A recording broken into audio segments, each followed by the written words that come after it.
到中国住下去，中国可以我工作，但是这边我语言不通，工作不了。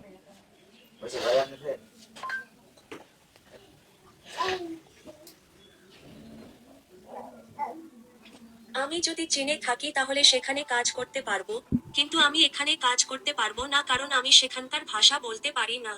প্রেমের টানে চীনা যুবক বাংলাদেশের টাঙ্গাইলে। আরে পাগলা, এটা প্রেমের টানে আইও না, এটা প্রতারণার টানে আইছে। যে ফুলা বাংলা ভাষা জানে না, ট্রান্সলেট করে কথা কয়, এই ফুলাই প্রেমের টানে বাংলাদেশে আইয়ে। আরে বোকা জাতি বাঙালি, 2-4 মাস এনে থাকবো বালার মধ্যে, মাইয়ার হলেও ছানে যাইবো, যাইয়া এনে মাইয়ারা মারধর করবো, মুক্তিপণ আদায় করবো। ছানার ফলরা এতই বোকা, ছানা এত সুন্দর সুন্দর মাইয়া তুই আমার বাংলাদেশের কালা কালা এটি লোক ফেম করবো ছানার ফলারা।